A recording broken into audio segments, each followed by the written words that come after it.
이 시간 우리에게 주신 살아계신 하나님 말씀 함께 보도록 하겠습니다.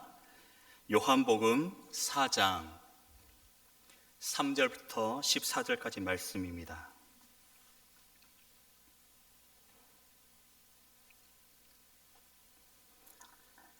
요한복음 4장 3절부터 14절까지 말씀을 저와 여러분들이 한 절씩 교독 후 마지막 절은 함께 합독하도록 하겠습니다. 저 먼저 읽습니다. 유대를 떠나사 다시 갈릴리로 가실새 사마리아에 있는 수가라 하는 동네에 이르시니 야곱이 그 아들 요셉에게 준 땅이 가깝고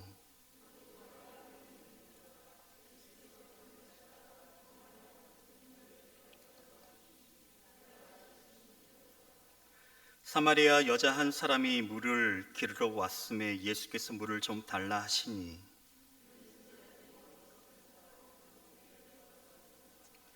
사마리아 여자가 이르되 당신은 유대인으로서 어찌하여 사마리아 여자의 나에게 물을 달라 하나이까 하니 이는 유대인이 사마리아인과 상종하지 아니함이러라.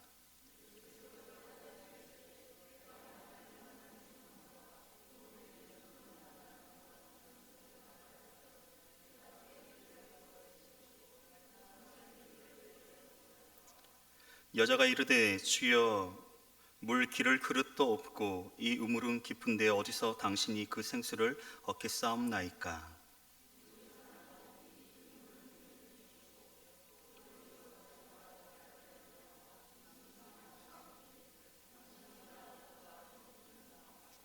예수께서 대답하여 이르시되 이 물을 마시는 자마다 다시 목마르려니와 내가 주는 물을 마시는 자는 영원히 목마르지 아니하리니 내가 주는 물은 그 속에서 영생하도록 솟아나는 생물이 되리라.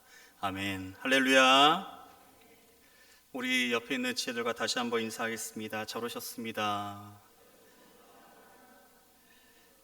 여러분, 오늘 기도의 시간에 하나님께서 우리 가운데 크신 일을 이루실 걸 믿으십니까? 기대하십니까? 아멘. 기대하는 자에게 하나님께서 크신 은혜를 부어주실 줄 믿습니다. 아멘. 우리가 세상을 살아가는 데 있어서 참 많은 모양들이 그리고 또 어려움들이 있죠. 약하고 연약한 사람들도 있고 강하고 권력 가진 사람들도 있습니다. 특별히 약하고 연약한 사람들이 가진 자나 강한 자, 높은 사람들을 찾아가서 도움을 요청하는 일은 우리 주변에서 흔히 많이 볼 수 있는 일인 것 같습니다.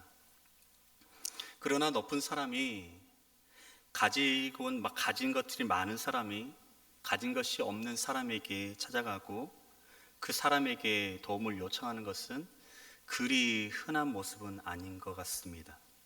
그만큼 세상이 강팍해졌다라고 생각할 수 있을 것 같습니다. 세상 사람들은 내가 가진 것이 없고 힘이 없다면 나를 친구로 여기지 않으려고 합니다. 그러나 내가 권력과 또한 재력을 많이 가지고 있으면 그 사람을 가까이 하려고 부단히 노력을 하죠. 그것이 세상 사람들의 모습인 것 같습니다. 인간은 누구나 상대에게서 도움을 받을 수 없다고 생각하면 냉정히 할 만큼 그것을 외면해버리고 그것을 또한 사람들을 가까이 하지 않는 것들을 우리는 또 경험했고 또 그렇게 또 보았을 것입니다. 그것이 바로 우리가 살아가는 세상의 너무나 비정한 모습이란 것이죠. 그러나 우리 주님은 상대에게서 어떤 도움을 받기 위해서 접근하신 분이 결코 아니십니다. 도움을 받기 위해서 권력을 가진 자들에게 또한 아첨도 하지 않으셨습니다. 오히려 그 시대에 가장 천하고 연약하고 고통받는 자들에게 예수님은 친히 찾아오셔서 함께 해 주셨다는 사실입니다. 위로해 주셨고 눈물을 닦아 주셨고 그리고 그들에게 미래에 대한 희망과 소망을 주셨습니다. 그렇게 하심으로 자신이 하나님의 아들 메시아이심을 친히 나타내 보이시기도 하셨습니다.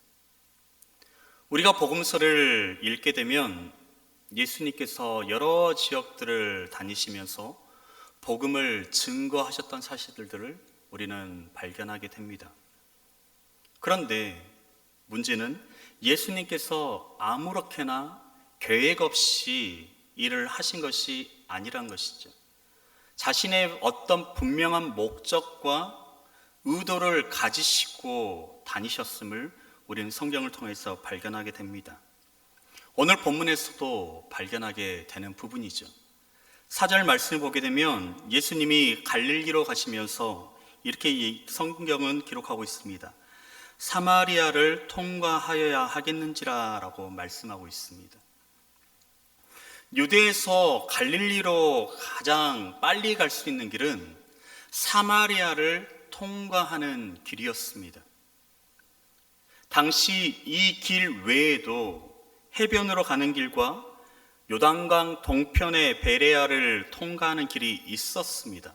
하지만 그 길은 훨씬 더 멀었기 때문에 유대로 가는 선지자들은, 순례자들은 사마리아를 통과하는 경우가 가끔 있었다고 합니다.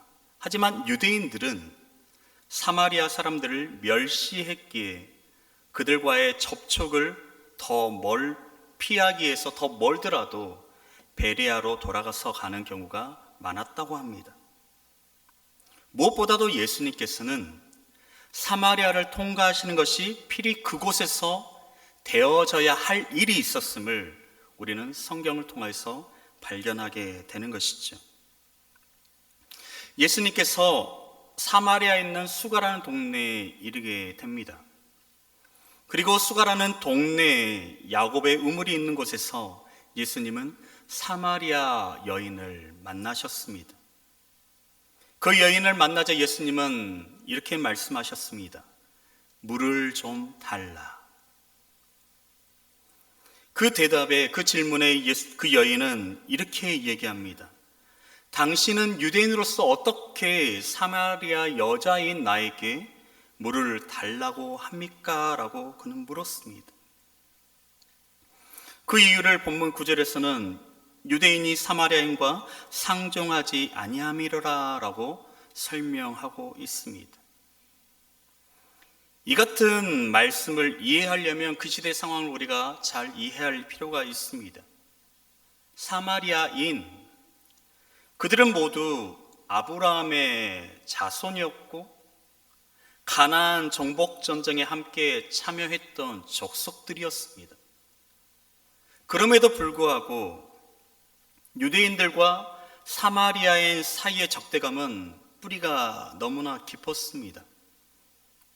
BC 721년 사마리아가 아수르에서 멸망되자 일부 주민들이 추방당하고 이방인들이 그 땅에 들어와 살게 되었고, 또 혼혈 정책으로 생겨난 혼혈족, 그들이 바로 사마리아인이었습니다.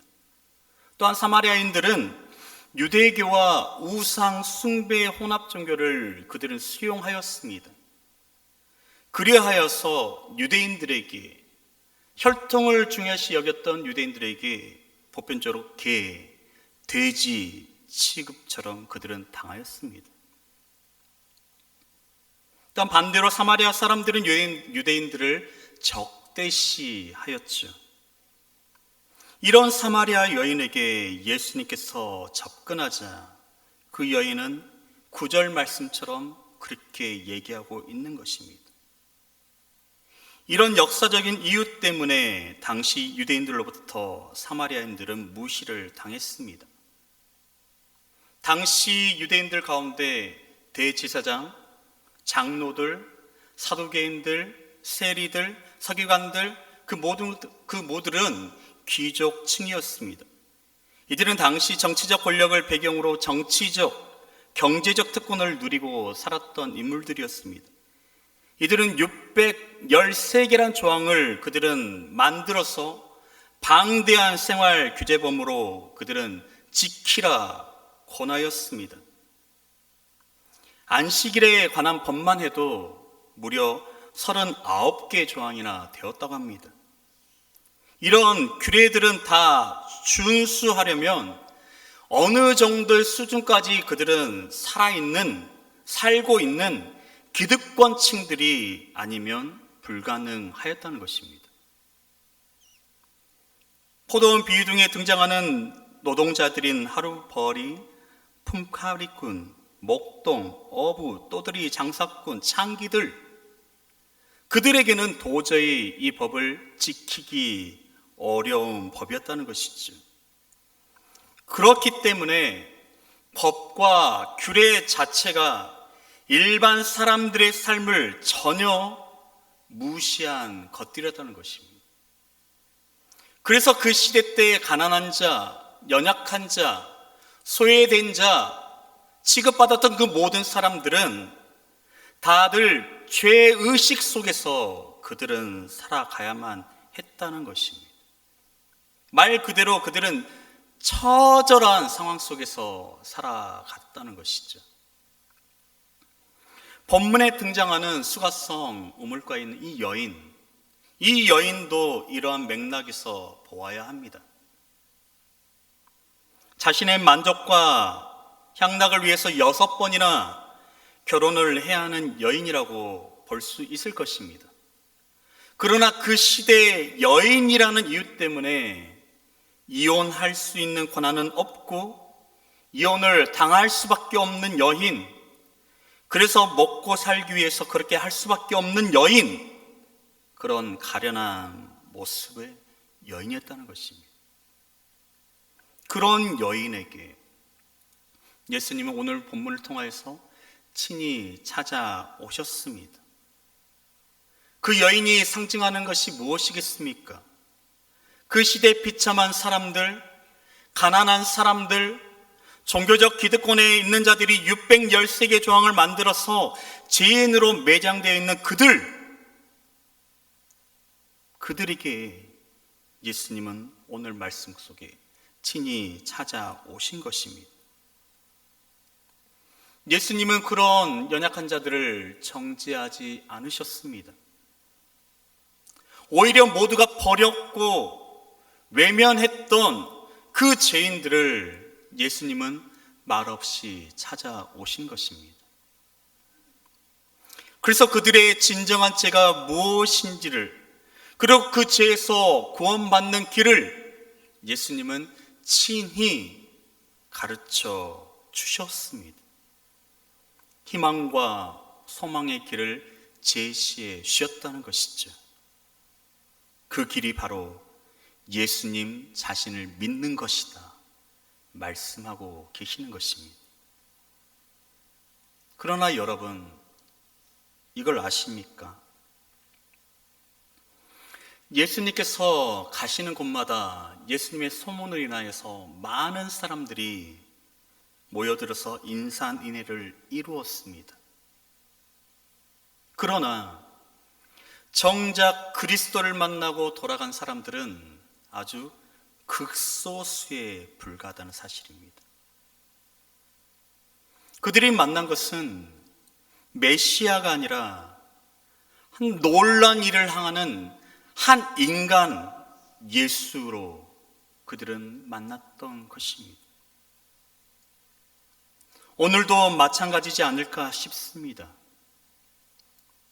교회 다니고 그리스도인이라 일컬어지는 사람들 가운데 상당수가 이와 같다는 생각이 듭니다. 그리스도인의 모양은 가지고 있지만 실제로는 그리스도인이 아닌 모습으로 살아간다는 것이죠. 그래서 자신에게 조그만 어려움과 풍파가 다가오면 넘어지고 그걸로 인하여서 하나님은 나를 지키지 아니하셔, 하나님의 부재하셔라고 생각하고 나의 기도 가운데 하나님은 응답하지 아니하신다고 생각하고 판단하여서 하나님을 외면해 버리고 심지어는 신앙도 던져버리는 모습들이 허다하다는 것입니다. 그러나 여러분, 우리들의 위로와 소망이 무엇입니까? 여기 수가성 여인에게 찾아오셨던 우리 주님은 지금도 우리들을 끝까지 사랑하시는 분이십니다. 그리고 우리를 기다리시는 분이십니다. 그 여인과 같은 그런 처한 자리에 있는 우리들에게 주님은 찾아오셨습니다. 찾아오셔서 우리들의 눈물을 닦아 주셨습니다. 우리들의 친구가 되어 주셨습니다. 그렇게 우리들은 얼마든지 또 어디서나 그분과 기도를 통해서 만나고 교제할 수 있는 귀한 은혜를 입은 것입니다. 부족한 우리들에게 친히 오신 주님, 인격적으로 만나기를 간절히 원하시는 주님, 그 주님과 언제나 동행하며 교제할 수 있는 우리가 되기를 소망합니다. 예수님께서는 수가성 우물가로 가셨습니다. 그리고 그곳에서 한 여인을 만나셨죠. 그리고 그 여인에게 물을 달라 하셨습니다. 그 여인은 자신을 물을 달라고 하는 예수님이 이상하게 보였을 것입니다. 왜냐하면 바로 유대인과 사마리아인은 상종하지 않기 때문입니다. 이때 예수님은 그 여인에게 13절과 14절 말씀을 통해서 이렇게 말씀하고 있습니다. 우리 본문 13절과 14절 말씀을 우리 함께 본문 성경을 보시고 함께 읽어보도록 하겠습니다. 시작. 예수께서 대답하여 이르시되 이 물을 마시는 자마다 다시 목마르려니와 내가 주는 물을 마시는 자는 영원히 목마르지 아니하리니 내가 주는 물은 그 속에서 영생하도록 솟아나는 샘물이 되리라. 아멘. 당시 유대인들에 의해서 죄인 취급을 받았던 가냘픈 사마리아 여인, 그 여인에게 예수님께서는 자신을 영원한 생수라라고 나타내고 계십니다. 자신을 나타내기 위한 수단으로 영원한 생수를 이해하고 있는 것입니다. 예수님은 영원한 생수를 우리들에게도 주셨습니다. 그 샘물은 우리가 예수 그리스도를 영접하고 믿을 때 주어지는 것입니다. 사마리아 여인은 살기 위해 몸부림쳤을 것입니다. 또한 반대로 6명의 남편을 둘 정도로 쾌락의 만족을 위해서 몸부림치며 그 여인은 살았을 것입니다. 갈증을 느끼며 만족을 누리지 못하며 살았을지도 모르겠습니다. 그런 갈증과 불만족 속에서도 유대인들의 괄시와 천대의 회의를 느꼈을지도 모르겠습니다. 그런 여인에게 오늘 본문 예수님은 친히 찾아오셨던 것입니다. 오셔서 영원히 살 수 있는 생명의 말씀, 영생의 말씀, 영생의 생수를 예수님은 주신 것입니다. 그 영생의 생수가 무엇이겠습니까? 죄악 속에 살아가던 자신의 모습, 세상 것만을 추구하며 살아갔던 자신의 모습, 이러한 모습 속에 예수님이 오심으로 은혜와 평안, 기쁨, 죄에서 해방을 누릴 수 있게 된 것, 이것이 바로 영생의 생수인 것입니다. 이 사마리아 여인은 예수님을 만남으로 영생의 생수를 맛보게 된 큰 변화의 역사가 그 여인에게는 일어나게 된 것입니다. 인생의 큰 터닝 포인트가 되게 되었다는 것입니다. 한순간의 만남이 그 여인의 영원한 인생의 생명을 보장받게 되었다는 것입니다. 사마리아 여인이 예수님과 만남을 통하여서 인생의 진정한 행복을 맛보게 되었다는 것입니다. 그 여인은 아픔이 있었습니다. 그 시대의 고통 가운데 있었습니다. 그러나 그런 여인이 예수님을 만났습니다. 그 예수님으로 인해서 영원한 생명을 받음으로써 그는 이제는 그곳에서 벗어나 미래에 대한 소망과 희망을 보장받게 되었습니다. 여러분, 우리들은 과연 미래에 대한 소망과 희망이 있습니까? 불확실한 미래에 대한 불안함 가운데 우리들은 방황하고 있지 않느냐 묻고 있는 것입니다. 우리가 살아가는 이 세계는, 이 사회는 경쟁은 필연적인 것 같습니다. 그리고 모든 것이 실적 위주인 것 같습니다. 실적을 내지 못하면 사회에서 도태되고 또한 낙오되기도 하는 것이 우리가 살아가는 사회 현실의 모습인 것 같습니다. 그래서 우리는 그곳에서 경쟁하며 살아남기 위해서 몸부림치며 살아갑니다. 언제 우리들의 미래가 어떻게 될지 우리는 알지 못하며 살아간다는 것입니다. 그러나 우리들은 이제 예수 그리스도를 만나고 영접하여 구원을 얻게 되었고 우리들의 미래의 희망을 얻게 되었습니다. 그러기에 우리는 모든 일로부터 자유로울 수 있는 것입니다. 하나님께서 어떤 형태로든지 나를 붙들어 주실 거라는 그 믿음이 우리 가운데 있다는 것입니다. 그 믿음은 우리를 이 세상을 담대하게 살아갈 수 있는 믿음으로 만들어 주는 것입니다. 꿈이 있는 그리고 소망이 있는 자들에게 걱정이 있을까요? 저는 아니라고 봅니다. 무엇보다 우리에게는 주님이 계시기 때문에 그렇습니다. 우리들의 소망과 희망은 오직 예수 그리스도 한 분이십니다. 믿으십니까? 우리 주님은 절대로 우리들을 낙심케 하지 아니하신 분이십니다.